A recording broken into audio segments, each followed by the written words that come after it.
dad taught me a lot, and I wanted to share some of the things he taught me to you, so I can share his legacy. So these are the things I learned from my dad. That facing difficulties builds character. I would call him and say, hey Dad, I got this really tough project, it got me doing stuff I just don't really want to do. He'd say, that's okay, it builds character. Or I'd say, oh, dang, I just stubbed my toe. It's okay, it builds character. He also taught me the significance of insignificant things.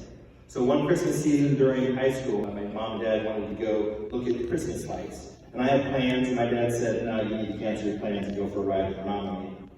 And the night we chose, there weren't very many Christmas lights on. And so we drove and drove and drove to find lights. Any lights. And we ended up down the streets to find that one strand of lights on that one house way in the back of the neighborhood. We had the best time. We talked for hours, we spent time together and laughed and told stories. And I was honored this Christmas to return that favor for him. He also taught me the science of timekeeping. If you're 15 minutes early, you're on time. If you're on time, you're late. And if you're late, it's unacceptable. That would include going to a Royals game a lot and be there before the gates even open. And we're sitting in the car waiting. He taught me the art of negotiation. I'd say to him, hey Dad, this is high school. Dad, I'm gonna go out with some friends, we're gonna go to the football game, we're gonna get some pizza, I'll be home by midnight. And he'd say, nah, you need to be home by 11.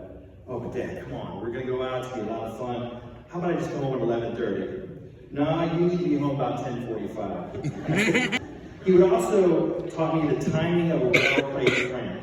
In 1992, my Aunt Max passed away, and my roommate, who in college, he attended the funeral with my wife Jennifer and I, and he had the great opportunity to share the bedroom at my grandmother's house with all of the sweets, the cookies and cakes and things like that. So one morning, Brian woke up and to the smell of donuts and cookies surrounding his head. So he had them all. My dad had placed all these cookies and things around his head. And so many years later, my folks went to Arizona for spring training to visit family and see the Royals. So I texted Brian and said, hey, my parents are coming. I'd really like to see you guys hook up and enjoy some time together.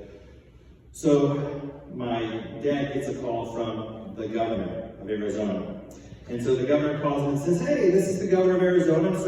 So glad to hear that you're in our state and what brings you to town. He talked about the Royals, he talked about family. He says, oh, that's wonderful. You're having a good time? And the whole time my dad's thinking, why is the governor calling me and how did he get my number? So that was my friend Brian there, pulling a prank there. He also taught me the importance of friendship and family. He built a very large network of people he loved and loved him. And when he became your friend, it was for life. He cherished all the texts and Facebook messages and conversations that he would get, and he talked about many of you by name often. He also taught me the joy of sharing your passion. He loved the Royals. He always counted the days to tell pitchers and catchers when the season had ended. His passion for the game even converted non-baseball fans into Royals enthusiasts. He loved going to games and visiting with the folks around him. He also taught me the art of devoting time to things that you believe in. When he participated in something, he was all in. So he couldn't just be a part of Kiwanis, he had to be the pancake chairman. He was very, very instrumental in helping his friend Lillian plan gatherings for the graduating class. He was my baseball coach in Little League. He was a scoutmaster in scouting. He was the first one to arrive and the last one to leave. I had the honor this last September to play golf with him to support the Kiwanis.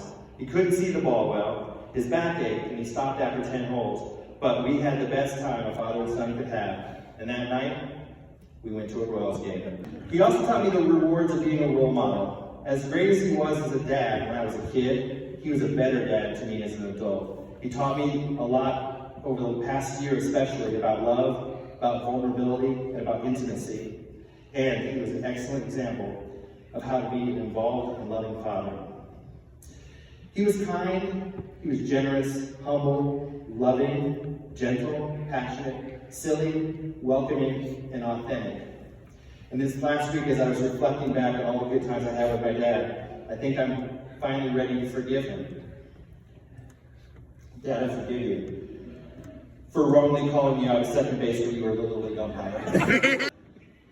And I'm so grateful and relieved that today my dad is back safe at home.